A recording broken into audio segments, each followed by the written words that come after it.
You alright everyone, it's Ace here from Romney Custom Catapults once more. Who else would it be at the end of the day? Build to show you all, one that I've been pretty excited about.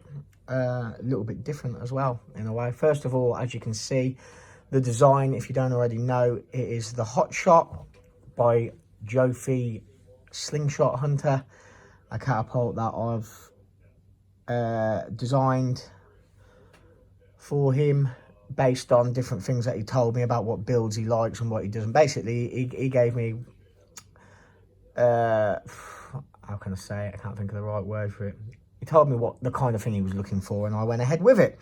Only difference is, this is the 15mm thick version. It's slightly thicker, but it's a 90mm wide, as opposed to it being 100mm wide. Now, the one thing I like about Jofi's design is it's very broad across the shoulders, where a lot of frames narrow in. Now, obviously, it's slightly broader on a 100mm one, but I've still maintained a lot of broad. I didn't take this part in here, hardly anything. So it's still a broad frame, even at 90mm. The build consists of a sand G10 face, which I absolutely love this colour. It's really neutral. Orange core. We've got natural G10 and we've got 4 slithers of copper. It's hard to see the copper.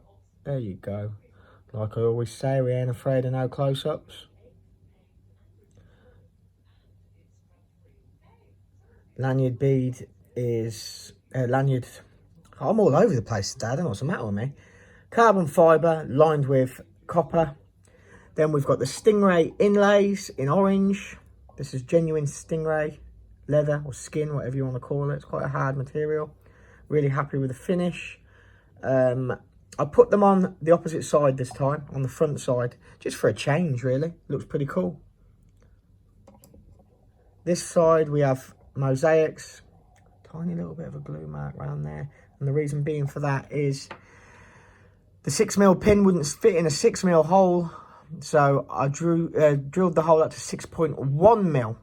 And it made a tiny little bit of difference, but I thought I'd do that rather than resize the pin, because that could have ended up bad. But either way, I'm really happy with this build. Copper pins here.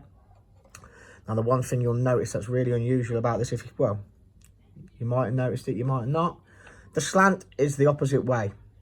Now, you could say that maybe I made a mistake and I slanted it the wrong way because I was half asleep or hungover or something, but I didn't.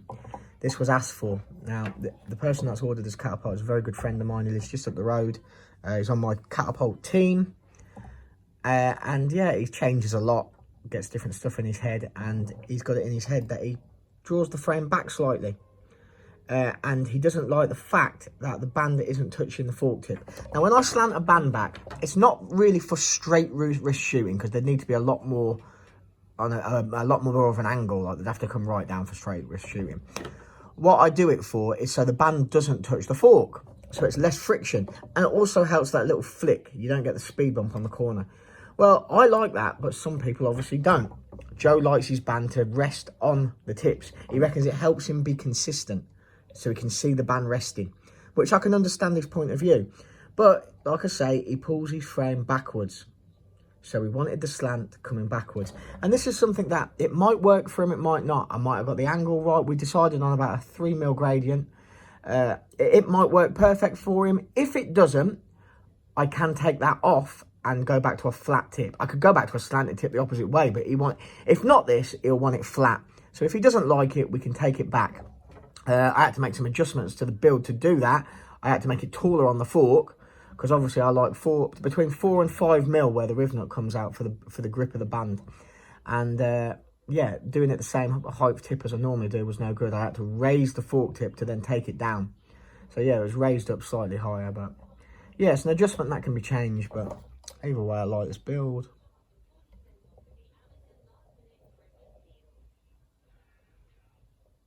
You get a good look at the detail. Like I say, I'm not afraid of close-ups. Feels really good. Ambidextrous build. No optics, he didn't want any. I couldn't have put optics on this anyway, I don't think. Well, could I? I think it would have been very awkward, to be honest. But yeah, I'm happy about it. It's be interesting to see how he gets on with these slanted tips. We shall find out. I love this colour scheme. Really, I don't know. We had that kind of beach kind of feel at first with the sand colour and the rusty orange for like rusty. I don't know, you see rusty stuff at the water, don't you? In docks and whatnot. Let me know what you think. The design's bang on. It's probably the nicest one I've made yet in this design. Always harder work cutting an ambidextrous frame. Not an ambidextrous frame, harder work cutting a symmetrical frame out. You've got to try and match one side to the other, but this is 99% accurate, 98% accurate match from one side to the other. You ain't going to get it no closer doing everything by hand. I'm just really, really happy with it. Like I said, it'd be interesting to know what you think. The colour scheme is just a bit of me.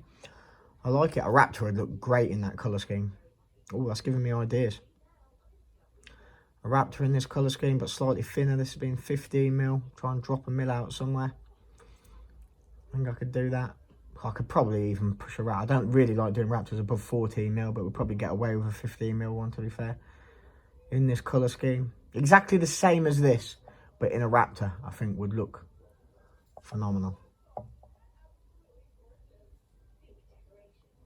Really nice build. Cheers all, and thanks for watching as always. That's not going to balance there, is it? I will be back soon. Well, I've got some builds that I'll crack on just before Christmas now. I'll get some builds done between Christmas and the New Year, and we'll get on track. A bit behind as I always am, but we'll get there. I hope everyone has a cracking Christmas and a cracking New Year if you don't see me beforehand. Cheers all, and thanks for watching.